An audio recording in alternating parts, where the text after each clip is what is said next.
जय हिंद साथियों, नमस्कार। मेरा नाम है दीपक और मैथ का खेल यूट्यूब चैनल में आप सभी लोगों का स्वागत है। साथियों, इस वीडियो में हम लोग त्रिकोणमिति के बारे में जानने वाले हैं। तो आइए जानते हैं। ये जो चैप्टर है क्लास 10th के लिए बहुत ही महत्वपूर्ण है और आपके मार्क को बहुत अच्छा गेन करा सकते हैं। इससे जो है काफ़ी अच्छा मार्क, आप अच्छे अंक प्राप्त कर सकते हैं। ठीक है, तो चलिए चलते हैं, देखते हैं इस त्रिकोणमिति चैप्टर को और इसका अर्थ क्या है, इसकी उत्पत्ति कैसे हुई, इसका यूज क्या है, कहाँ कहाँ पे यूज है। ठीक है, तो देखिए ये त्रिकोणमिति शब्द जो है ये 3 शब्दों के मेल से बना है और ये जो शब्द है एक ग्रीक शब्द है। ये एक ग्रीक भाषा से लिया गया शब्द है जिसमें त्रिकोणमिति को 3 पार्ट में तोड़ा जाए तो ट्राई प्लस में गोन और प्लस में मेट्रोन। त्रिकोणमिति को जो है यही 3 शब्दों के मेल से बनाया गया है। तो चलिए जानते हैं इसका अर्थ क्या होता है। देखिए, ट्राई का अर्थ होता है 3, ट्राई का अर्थ 3 और गोन का अर्थ होता है भुजा, गोन अर्थात भुजा, और मेट्रोन का अर्थ होता है मापन। तो शायद आप इस हिंदी वर्ड से या फिर इस इंग्लिश वर्ड से आप समझ गए होंगे कि इस चैप्टर में हम लोग क्या करने वाले हैं, किसके बारे में पढ़ने वाले हैं। जी हाँ, बिल्कुल दोस्तों, 3 भुजाओं वाले एक ऐसी आकृति देखेंगे हम लोग और उसी का हम लोग मापन करेंगे, अर्थात कि त्रिभुज के बारे में। ठीक है, 3 भुजा अर्थात त्रिभुज हो गया। तो त्रिभुज के भुजाओं के बारे में मापन ही इस चैप्टर का मुख्य उद्देश्य रहेगा और इसमें हम लोग कुछ त्रिभुज के कोणों के बारे में भी अध्ययन करेंगे। तो चलिए जानते हैं इसकी उत्पत्ति क्यों हुई। साथियों, कहा गया है कि आवश्यकता ही आविष्कार की जननी होती है। जब तक आवश्यकताएं नहीं आती है तब तक उसकी आविष्कार नहीं होती है। तो ठीक उसी प्रकार इसका भी आविष्कार आवश्यकताओं से ही हुआ है। और चलिए जानते हैं इसका दैनिक जीवन में उपयोग क्या है। तो साथियों, मान लीजिए आपको कोई दीवार को पेंट करना है, तो उस दीवार को पेंट करने के लिए किसकी सहारा लेंगे?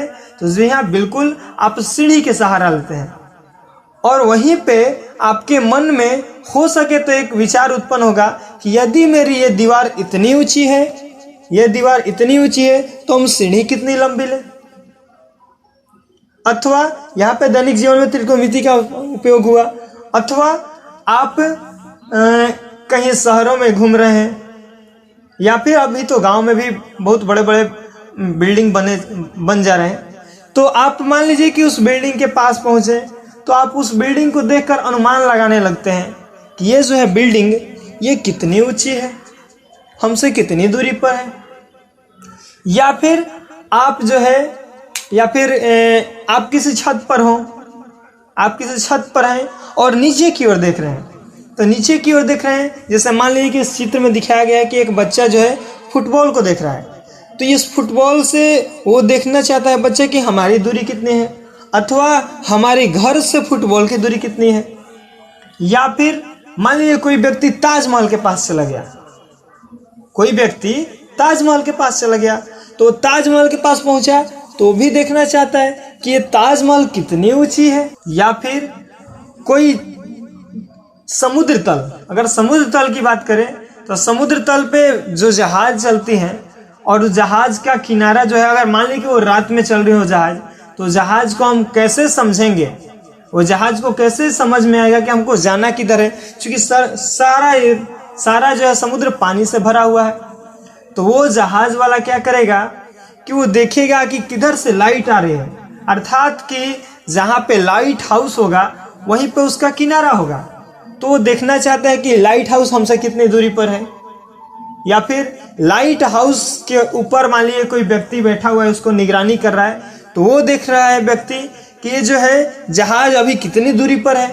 तो इस प्रकार से ये सारे जवाबों, ये सारे क्वेश्चनों, सारे फिगरों का एक ही आंसर है और केवल है त्रिकोणमिति। यहाँ से हमको समझ में आया कि इन सारे चित्रों के माध्यम से हम लोग अपने दैनिक जीवन में उपयोग किए और यही दैनिक जीवन से हम लोग देख रहे हैं क्या कि त्रिकोणमिति की उत्पत्ति हुई, इसकी आवश्यकता हुई और आवश्यकता से ही त्रिकोणमिति की उत्पत्ति हुई। ठीक है, तो अगर ध्यान दिया जाए, चाहे ये कोई भी चित्र देखा जाए तो उसमें चाहे ये बात करें सीढ़ी की, ये सीढ़ी हो गया और ये जो है ये दीवार की, और दीवार से जो है लगा सीढ़ी है, मान लीजिए ये दीवार से लगा सीढ़ी है,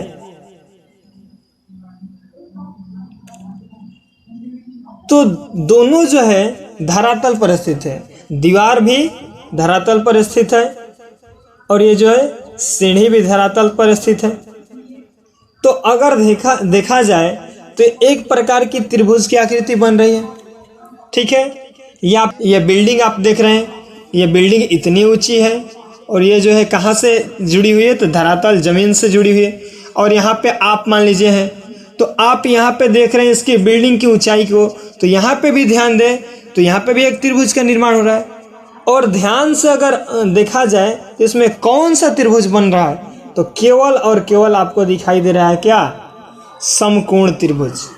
जी हाँ दोस्तों, आप समझ गए होंगे कि अब इस चैप्टर में किस त्रिभुज के बारे में हम लोग पढ़ने जा रहे हैं। तो इस त्रिभुज में हम लोग केवल समकोण त्रिभुज के बारे में ही जानेंगे। कौन सा त्रिभुज, तो केवल समकोण त्रिभुज।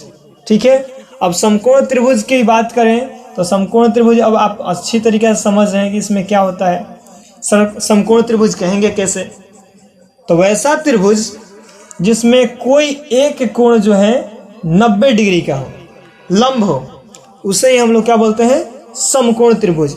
अब समकोण त्रिभुज में क्या क्या होता है, इसमें जो है एक आधार होता है, ये जो है आधार हो गया, एक जो है लंब दिखाई दे रहा है और एक जो है हम लोग को दिखाई दे रहा है जो तिरछा लाइन दिखाई दे रहा है, इसको हम लोग कर्ण के नाम से जानते हैं। ठीक है, तो इस चैप्टर में हम लोग लंब आधार कर्ण से ही रिलेट करके क्वेश्चनों को, प्रश्नों को पढ़ने वाले हैं। ठीक है, तो हमने अभी तक जाना कि त्रिकोणमिति का उपयोग कहाँ हुआ, इसकी उत्पत्ति क्यों हुई, और हमने जो ये ट्राइगोनोमेट्री वर्ड देखा जिसका अर्थ हम लोग को पता चला कि 3 भुजाओं का मापन, अर्थात त्रिभुज के भुजाओं का मापन हम लोग जाने कि किया जा रहा है इस चैप्टर में। तो अब हम लोग जानेंगे ट्राइगोनोमेट्री, जिसका हिंदी अर्थ होता है त्रिकोणमिति। त्रिकोणमिति किसे कहेंगे, तो गणित की वह शाखा जिसमें समकोण त्रिभुज के भुजाओं एवं कोणों के मध्य संबंध का अध्ययन करते हैं, त्रिकोणमिति कहलाता है। जी हाँ साथियों, अभी तक हमने जाना ये कि त्रिकोणमिति किसे कहते हैं, तो गणित की वह शाखा जिसमें समकोण त्रिभुज के भुजाओं एवं कोणों के मध्य संबंध का अध्ययन करते हैं, त्रिकोणमिति कहलाता है। ठीक है, तो अगला टॉपिक हम लोगों का है त्रिकोणमितीय अनुपात। ये वर्ड क्या है, तो अनुपात का मतलब अब हम लोग को समझ में आया कि कोई भिन्न प्राप्त होगा, उसमें जो है बट्टा में कुछ ना कुछ दिखाई देगा। ठीक है, तो त्रिकोणमितीय अनुपात किसे कहेंगे, तो समकोण त्रिभुज की ये बात हो रहा है किस पे, समकोण त्रिभुज है, इसलिए हम बोलेंगे कि समकोण त्रिभुज के भुजाओं से संबंधित अनुपातों को त्रिकोणमितीय अनुपात कहते हैं। ठीक है, तो अभी हम लोग जाने थे कि समकोण त्रिभुज की कौन कौन भुजाएं हो सकती हैं, तो जो है एक जो है ये कर्ण हो गई थी, ये जो है लंब हो गया, और एक जो हमें आधार मिल गया। तो अगर इसको अनुपात में बांटते हैं, अगर हम लंब को लेकर के चलते हैं तो ये इसके अनुपात में हो सकता है और ये इसके अनुपात में हो सकता है। तो देखिए लंब बराबर हम लिख सकते हैं, लंब का अनुपात किससे, कर्ण से, ये हो गया, या फिर लंब का हम आधार से कर सकते हैं, तो ये अनुपात मिल गया हम लोग को। अथवा हम लोग देखें, अब इस बार जो है आधार को लेते हैं, तो जो ही आधार को लेंगे तो एक बन जाएगा आधार लंब से और एक बन जाएगा आधार कर्ण से। तो यहाँ पे मिल गया आधार बटा कर्ण और 1 अनुपात मिल गया हम लोग को आधार बटा में लंब। ठीक है, और फिर तीसरा भुजा बच गया हम लोग का, जो बच गया कर्ण। तो कर्ण को देखें तो कर्ण लंब से संबंधित हो सकता है, मतलब कि अनुपात बना सकता है, अथवा कर्ण जो है आधार से संबंधित अनुपात बना सकता है। तो यहाँ पे जो है कर्ण है तो कर्ण बटा लंब हो सकता है, अथवा कर्ण बटा आधार हो सकता है। तो ये जो है 6 त्रिकोणमितीय अनुपात हो सकते हैं। इसके अलावा देखें तो और अब इसके अलावा कोई त्रिकोणमितीय अनुपात नहीं हो सकता है। तो देखिए इस अनुपात को जो है सरलतम आसानी पूर्वक नाम जानने के लिए इसको एक अलग नाम दिया गया, और इसी अनुपात को हम लोग त्रिकोणमितीय अनुपात को हम लोग नाम से जानते हैं, और इसी से उत्पत्ति हुई त्रिकोणमितीय निष्पत्तियों की। जी हाँ साथियों, इसी अनुपात से जो है, इस अनुपात को हम लोग एक अलग नाम से जाने और उसी नाम को हम लोग बोलते हैं त्रिकोणमितीय निष्पत्तियां। जी हाँ साथियों, त्रिकोणमितीय निष्पत्तियां मुख्यतः जो होती है 3 प्रकार की होती हैं, और 3 उसके जो है अपोजिट हो जाते हैं। जैसे आ गया लंब बटा कर्ण। इस लंब बटा कर्ण को हम लोग एक अलग नाम से जान सकते हैं, जिसको हम बोल सकते हैं साइन। ठीक है, लंब बटा कर्ण को साइन। अब देखिए ये साइन हो गया या फिर कोई भी त्रिकोणमितीय निष्पत्तियां हैं, वो सभी जो है कोई ना कोई कोण से रिलेट करती है। ठीक है, अतः हम लोग साइन के साथ थीटा, या फिर अगला आ गया हम लोग का आधार बटा कर्ण, तो इसको हम लोग कह सकते हैं कॉस थीटा, अथवा अगला आ गया हम लोग का लंब बटा आधार, इसका जो है नाम आ जाएगा टैन थीटा। साथियों जो है यही 3 त्रिकोणमितीय निष्पत्तियां जो है मुख्य रूप से होती हैं, और 3 जो होते हैं इसके अपोजिट मिलते हैं। ठीक है, जैसे यहाँ पे हम लोग को मिल गया कर्ण बटा लंब, तो देखिए यहाँ पे लंब बटा कर्ण का ही अपोजिट है कर्ण बटा लंब। ठीक है, तो इसका नाम क्या होगा, तो इसको हम लोग नाम से जानते हैं कोसेक, और इसमें भी थीटा लग जाएगा। ये आ गया कर्ण बटा आधार। तो देखिए यहाँ पे आधार बटा जो कर्ण मिला था वही अब की बार आ गया कर्ण बटा आधार, तो इसका जो है नाम हो जाएगा सेक। अब यहाँ पे भी थीटा लग गया, और एक आ गया था लंब बटा आधार, तो इस बार जो ये प्राप्त हो गया आधार बटा लंब। अब इसको हम लोग नाम देते हैं कॉट, तो इसमें भी थीटा लग गया। ठीक है, तो देखिए इससे जो है हमें पता क्या चलता है इसके विपरीत वालों से, कि ये जो है इसका पूरक हो सकता है। साइन जो है किसका पूरक हो जाएगा, कोसेक का। ठीक उसी प्रकार कॉस है, तो कॉस जो है ये किसका पूरक हो जाता है, देखिए इसका जो पलट रहे थे यहाँ पे ये बन रहा है, अर्थात कॉस का पूरक जो हो गया क्या, सेक हो गया, और एक बच गया टैन। जो टैन है ये लंब बटा आधार है, तो इसका जो है उलट रहे हैं तो हम लोग आधार बटा लंब होता है, अर्थात टैन का पूरक जो हो जाएगा क्या हो जाएगा, कॉट हो जाएगा। ठीक है, तो इस प्रकार से जो हम लोग 6 त्रिकोणमितीय निष्पत्तियां देखें, इसमें मुख्यतः साइन, कॉस और टैन होता है, और इसके जो है 3 और पूरक हो जाते हैं। इस प्रकार से टोटल मिलाकर के 6 त्रिकोणमितीय निष्पत्तियां हमें प्राप्त होती हैं। तो ये जो है देख रहे हैं लंब बटा कर्ण या फिर आधार बटा कर्ण या लंब बटा आधार, इसका यूज कहाँ है और इसको हम याद कैसे करेंगे, और यूज है तो ठीक है। तो इसका जो है बहुत ही सरलतम एक ट्रिक बनाया गया है, जिसको हम लोग नॉर्मली लाल बटा में कक्का के नाम से जानते हैं। इसका बहुत ही सिंपल ट्रिक बनाया गया, लाल बटा कक्का। अब अभी हमने आपको बताया कि इसमें जो है ओरिजिनल मेनली जो है 3 त्रिकोणमितीय निष्पत्तियां होती हैं। ये आ गया यहाँ पे हम लोग का साइन, कॉस और एक टैन। ठीक है, तो देखिए इसमें 3 दिखाई दे रहा है और इसमें भी सूत्र में देख रहे तो 3 दिखाई दे रहा है, अर्थात जो है पहला पहले से रिलेट करेगा, दूसरा दूसरे से और तीसरा तीसरे से। ठीक है, तो अब देखिए कैसे कहेंगे कि साइन थीटा बराबर क्या सूत्र बन गया, इसकी ट्रिक कैसे बना। देखिए बिल्कुल एल से हम लोग समझ लेंगे लंब है, एल से क्या समझ लेंगे लंब, और के से समझ लेंगे कर्ण है। तो लंब बटा में कर्ण, देखिए लिखा गया है। सेम उसी प्रकार से कॉस थीटा, तो कॉस थीटा में ए और के दिखाई दे रहा है। ठीक है, अब इसमें जो है ए मतलब समझ लेंगे आधार और के मतलब कर्ण। तो cos थीटा के लिए सूत्र हो जाएगा आधार बटा कर्ण, और tan थीटा तो सेम उसी प्रकार से है, L से हो गया लंब और A से हो गया आधार, अर्थात tan थीटा बराबर लंब बटा आधार जो ऊपर में दिया गया है। तो इस प्रकार से ये सूत्र के सहायता से हम लोग नॉर्मली आसानी से इसको याद कर सकते हैं, त्रिकोणमितीय निष्पत्तियों के वैल्यूओं को लंब आधार कर्ण के रूप में। तो हमने मुख्यतः देखा कि साइन थीटा, कोस थीटा और टेन थीटा, जिसमें लंब बटा कर्ण, आधार बटा कर्ण और लंब बटा आधार हमें मिले।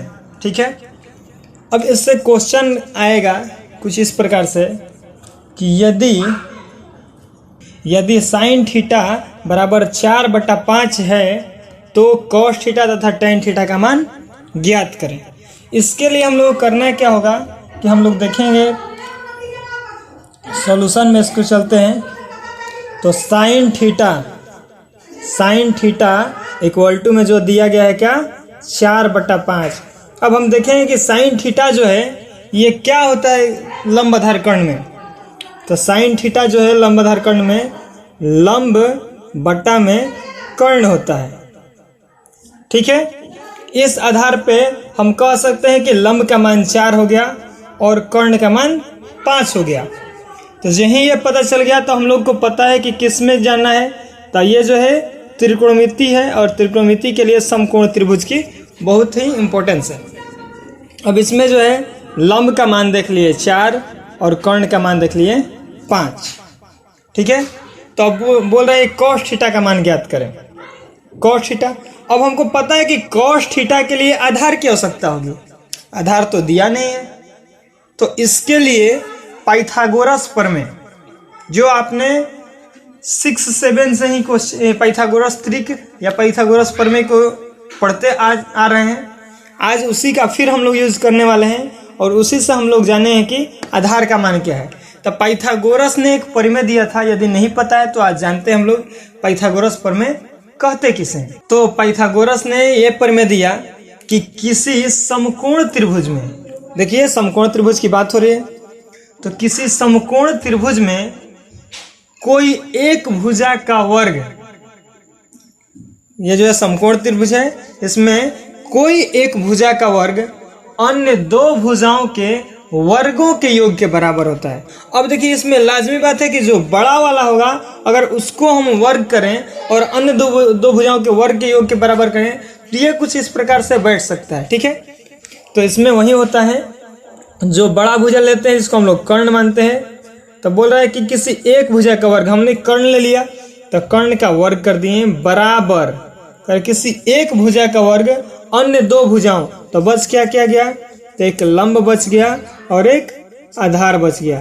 तो अन्य 2 भुजाओं के वर्गों अर्थात स्क्वायर, तो दोनों पे हम लोग क्या किए, स्क्वायर डाल दिए, तो वर्गों के योग के बराबर होता है। ठीक है, तो हमने योग कर दिया। इस प्रकार से पाइथागोरस प्रमेय हम लोग क्या निकल के देखे कि कर्ण स्क्वायर बराबर लंब स्क्वायर प्लस आधार स्क्वायर। उसी प्रकार यहाँ से हम लोग जिस प्रकार कर्ण का मान निकाले हैं उसी प्रकार आधार बराबर ज्ञात कर सकते हैं। जिस प्रकार ये जो है कर्ण स्क्वायर बता, आधार के मान यहाँ से ज्ञात करते हैं। तो देखिए यदि आधार का मान हमें ज्ञात करना हो तो आधार को हम इधर ही छोड़ देते हैं और अन्य जो लिखा गया उसको इधर भेज देते हैं। तो देखिए आधार को हमने इधर ही छोड़ दिया, तो आधार स्क्वायर बराबर, देखिए कर्ण इधर में पहले से है तो कर्ण का स्क्वायर है तो कर्ण का स्क्वायर। ये जो है लंब का कुछ भी चिन्ह नहीं तो प्लस है, चिन्ह कुछ भी नहीं है प्लस है, इसको इधर लाएंगे तो प्लस वाला इधर आता है माइनस में, तो ये हो गया लंब स्क्वायर। इस प्रकार से आधार स्क्वायर का मान क्या प्राप्त हो गया, कर्ण स्क्वायर माइनस लंब स्क्वायर, और एक बच गया है लंब स्क्वायर। तो लंब स्क्वायर का मान ज्ञात कर लें तो लंब को इधर ही छोड़ देंगे, आधार को उधर लेके चले आते हैं। तो कर्ण जो है पहले से इधर था तो कर्ण का स्क्वायर माइनस में इस बार आ जाएगा आधार स्क्वायर। इस प्रकार से पाइथागोरस प्रमेय में जो ये मेन है कर्ण स्क्वायर बराबर लंब स्क्वायर प्लस आधार स्क्वायर, और इसी से अन्य 2 सूत्रों को हम लोग लिख लिए। ठीक है, तो अब देखिए ये जो है इसमें तो लंब आधार कर्ण है, जबकि यहाँ पे कर्ण स्क्वायर लंब स्क्वायर कुछ इस प्रकार से लिखा गया। तो देखिए साथियों, इसी को हम लोग क्या करते हैं कि यहाँ से हम लोग कर्ण का मान भी ज्ञात करेंगे। तो देखिए कर्ण का मान कब ज्ञात होगा, जब ये स्क्वायर हटेगा। तो ध्यान दीजिए कि स्क्वायर जब है इधर बायां पक्ष से दायां पक्ष की ओर जाता है, मतलब कि बराबर के बायां पक्ष से बराबर के दायां पक्ष की ओर ले जाएंगे। तो अब देखिए स्क्वायर जो ही हटा तो इधर में क्या बच गया, कर्ण बच गया। तो कर्ण बराबर सूत्र बन गया क्या, रूट अंडर, चूंकि इधर में स्क्वायर है तो इधर जाएगा तो लंब रूट चढ़ जाता है। स्क्वायर जो इधर से हटता है तो इधर में रूट चढ़ जाता है। तो रूट अंडर लंब स्क्वायर प्लस में आधार स्क्वायर, इस प्रकार से एक फॉर्मूला तैयार हो गया। और उसी प्रकार से यहाँ पे जो हम आधार स्क्वायर का मान देखे हैं, आधार स्क्वायर का मान देखे तो यहाँ से भी आधार का हम मान ज्ञात कर सकते हैं। आधार बराबर क्या सूत्र हो जाएगा, तो इसमें भी रूट चढ़ जाएगा। तो रूट अंडर कर्ण स्क्वायर माइनस लंब स्क्वायर, यहाँ से हम लोग आधार का मान ज्ञात कर लेंगे।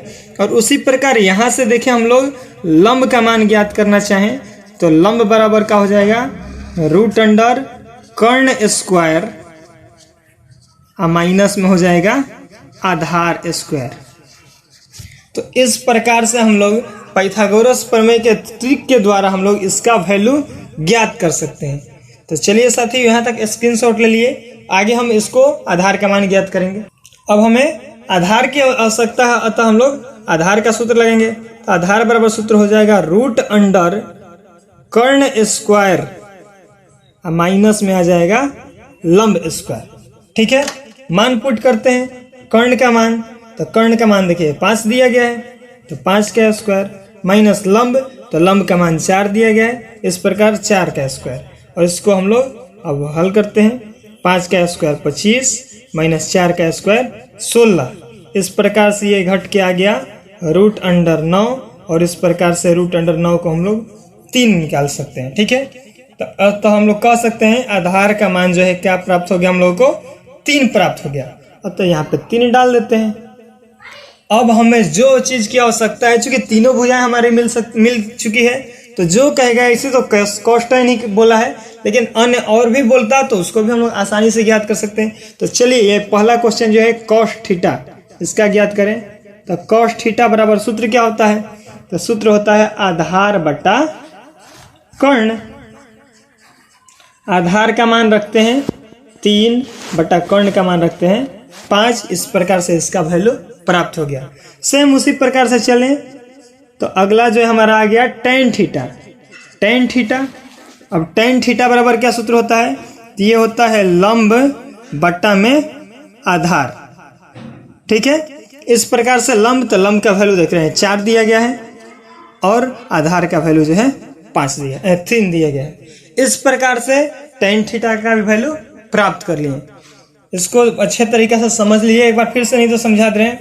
देखिए साइन थीटा का वैल्यू दिया है और अन्य 2 त्रिकोणमितीय निष्पत्तियों के बारे में वो मान पूछ रहा है। तो देखिए साइन थीटा बराबर हमको पता तो है कि लंब बटा कर्ण होता है। ठीक है, और हमने ये जाना है कि ये सारे त्रिकोणमितीय निष्पत्तियां, सारे त्रिकोणमिति किस पे खेल है, तो इसका जो है समकोण त्रिभुज पे खेल होने वाला है। अतः हम लोग समकोण त्रिभुज में कर्ण और लंब को मान पुट कर दिए, तो इससे रिलेट किए तो कर्ण जो है 5 प्राप्त हो गया, लंब जो है 4 प्राप्त हो गया, दोनों रख दिए। लेकिन अब देख रहे हैं कि कॉस थीटा के लिए आधार बटा कर्ण होता है, तो आधार का मान तो दिया ही नहीं था।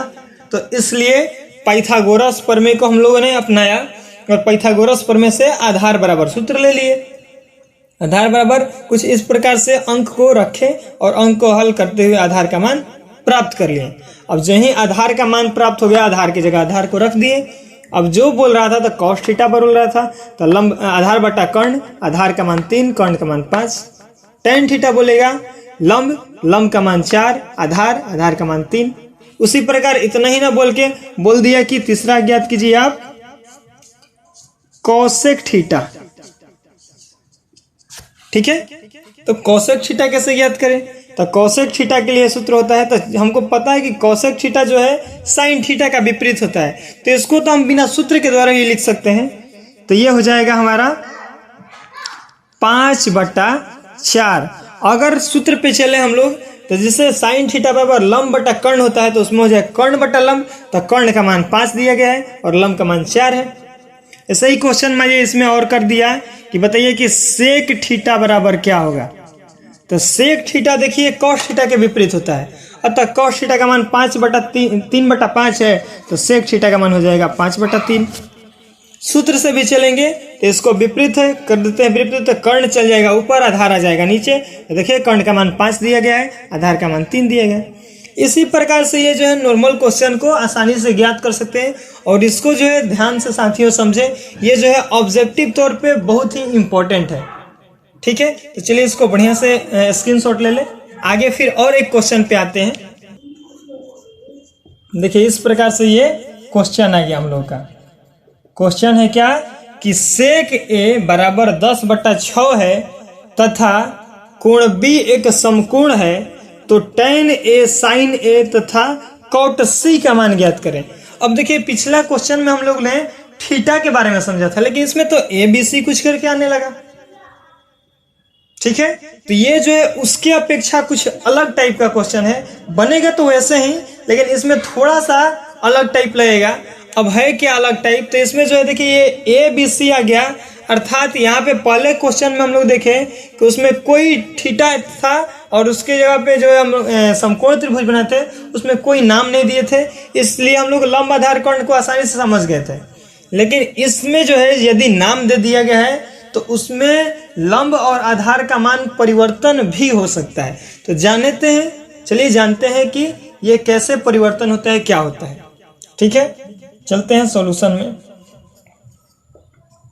पहले वहीं देख लेते हैं क्या क्या दिया है। तो गिवन दैट में हम लोग लिख सकते हैं, गिवन दैट हिंदी में लिखेंगे तो लिखेंगे दिया है कि, दिया है कि क्या दिया देखते हैं। तो दिया है क्या, सेक थीटा, सेक ए इक्वल में 10/6। तो हम लोग पहले देखेंगे कि सेक ए के लिए क्या सूत्र होता है। तो सेक जो होता है कॉस के विपरीत होता है, और जब कॉस में आधार बटा कर्ण है तो सेक में हो जाएगा कर्ण बटा आधार। तो चलिए कर्ण बटा में आधार का वैल्यू हम लोगों को मिल चुका है। इस प्रकार से एक त्रिभुज बना लिया जाए। ये जो इस प्रकार से त्रिभुज प्राप्त हो गया, हमें कर्ण का मान रिलेट किए तो 10 हो गया, लेकिन अब आधार का मान 6 दिया, तो आधार ले किसको। अभी हमने बोला कि इसमें जो ही ए बी सी कुछ देने लगे, अर्थात नामकरण कर दे यहाँ पे थीटा के बदले में, तो उस कोण को हम लोग सापेक्ष मानेंगे। जो भी कोण का नामकरण कर दिया अब उसको जो हम सापेक्ष मानेंगे, और उस कोण के सम्मुख भुजा को लंब माना जाता है। याद रखेंगे कि जो भी कोण दिया गया है इसके सापेक्ष हम लोग चलेंगे, और उस कोण के सम्मुख भुजा मतलब कि उसके सीधे वाले भुजा को हम लोग क्या मानेंगे, लंब मानेंगे। तो चलिए पहले नाम दे दें ए बी सी। ठीक है, इस आधार पे कोण ए की बात हो रही थी, मतलब कि कोण ए ये है। अब इसके सामने जो है क्या, ये तो है लंब प्राप्त हो गया। कोण ए के सामने क्या प्राप्त हो गया, लंब प्राप्त हो गया। जो कोण ए के सापेक्ष है, तो अभी बोले कि सम्मुख भुजा जो होती है वो लंब होती है। तो जब ये कर्ण कभी बदलने वाला नहीं है, तो जो ये कर्ण हो गया ये लंब हो ही गया, तो ये अब बच क्या गया, आधार। ठीक है, आप बोलेंगे कि सर आधार तो नीचे होता है। नहीं, वो जो है जब थीटा दिया हो, अगर थीटा का वैल्यू थीटा को न लेकर के यहाँ पे कोई कोण के सापेक्ष लेके चले, तो उसको हम लोग कोण के सामने जो भी भुजा हमें प्राप्त होगी उसको हम लोग लंब के नाम से जानेंगे। तो देखिए ये लंब है, तो इस आधार पर हम लोग लंब का मान तो नहीं दिया है, आधार का मान दिया है। तो आधार के जगह हम लोग क्या वैल्यू पुट कर ले, तो आधार का वैल्यू दिया गया है 6। आधार का वैल्यू जो है क्या है, 6 दिया गया है। ठीक है, तो लंब के लिए हम लोग पहले फिर पाइथागोरस प्रमेय जो पिछला बार देखें, पाइथागोरस प्रमेय लगाते हैं। तो पाइथागोरस प्रमेय से पाइथागोरस प्रमेय से चलते हैं। तो लंब बराबर सूत्र हमें चाहिए।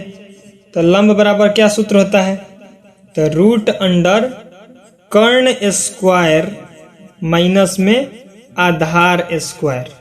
ठीक है, बस इसको पुट करके हम लोग लंब का मान ज्ञात कर लेते हैं। कर्ण का मान, तो कर्ण का मान दिया गया है 10, इसका स्क्वायर करते हैं माइनस आधार का मान 6 है, इसको हम लोग घटाते हैं, ये हो गया 100 माइनस 36 इक्वल में प्राप्त हो गया √64। इसको हम लोग कर ले तो ये 8 के बराबर आएगा, इसलिए हम लोगों का लंब का मान क्या प्राप्त हो गया, 8 प्राप्त हो गया। तो लंब की जगह हम लोग 8 पुट कर दिए। अब जो कह रहा है उसको भी आप ध्यान देना है, क्वेश्चन अन्य जो भी दिए गए हैं उसको भी हमें ध्यान पूर्वक रखना है। देखिए इसमें बी कोण समकोण बोल रहा था, बी हमने समकोण ही रखा है, और इसमें जो है क्वेश्चन देख रहे हैं कि tan a बोल रहा था, ठीक उसी प्रकार a के सामने वालों के लंब बनेंगे, उसके जब जो बच गया भुजा उसको आधार, और कर्ण कभी तो बदलने वाला है नहीं। तो इस प्रकार से हम लोग ज्ञात करें तो tan a इक्वल में, तो tan के लिए होता है लंब बटा में आधार। अब ये नहीं बोले कि ये लंब है, लंब ये होगा क्या, तो जो इसका सापेक्ष दिया गया a के सापेक्ष, तो a के सापेक्ष जब चलेंगे तो लंब का मान 8 हो गया, और आधार, तो आधार का वैल्यू क्या दिया गया है, 6 दिया गया है। ठीक है, उसी प्रकार से बोल रहा है कि साइन a का मान ज्ञात करें। तो साइन a के लिए क्या सूत्र होता है, तो सूत्र होता है इसके लिए लंब बटा में कर्ण, लंब बटा कर्ण। लंब का मान, तो लंब का मान जब a दिया है तो सामने वाला ही लंब होगा, तो a का मान जो है, लंब का मान 8 हो गया, और कर्ण का मान जो है 10 हो गया। उसी प्रकार बोला है कॉट c, देखिए यहाँ पे भी ध्यान देना है, c यहाँ पे आ गया। ये दोनों जगहों पे जो है हमने a देखा था, ये दोनों जगहों पे हमने देखा a, यहाँ पे आ गया c। तो अब जो है ये यहाँ से हटके इसके सापेक्ष हम लोग चलेंगे, तो अब जो है ये लंब ना हो कह के अब इसका नाम हो जाएगा लंब। तो लंब, और ये क्या बन गया, तो ये बन जाएगा आधार c के सापेक्ष। ठीक है, तो कॉट थीटा, कॉट थीटा के लिए क्या सूत्र होता है, तो कॉट थीटा के लिए सूत्र होता है आधार बटा में लंब। तो आधार का मान जो है हम लोग को क्या मिल गया, 8 मिल गया, और लंब का मान क्या मिल गया, 6 मिल गया। इस प्रकार से हमारे तीनों आंसर प्राप्त हो चुके हैं। ठीक है साथियों, तो अब तक हमने इस प्रकार के छोटे मोटे क्वेश्चनों को हल करना सीखा, और इसको छोटा ही नहीं समझे, क्योंकि ये बहुत ही ऑब्जेक्टिव के तौर पे बहुत बार पूछा गया है इस टाइप के क्वेश्चनों को। अतः ध्यान पूर्वक आप इसको समझे। अगर नहीं समझ में आ रहा है तो वीडियो को 1-2 बार और देखें। चलिए, तो आज के लिए बस इतना ही। Thank you.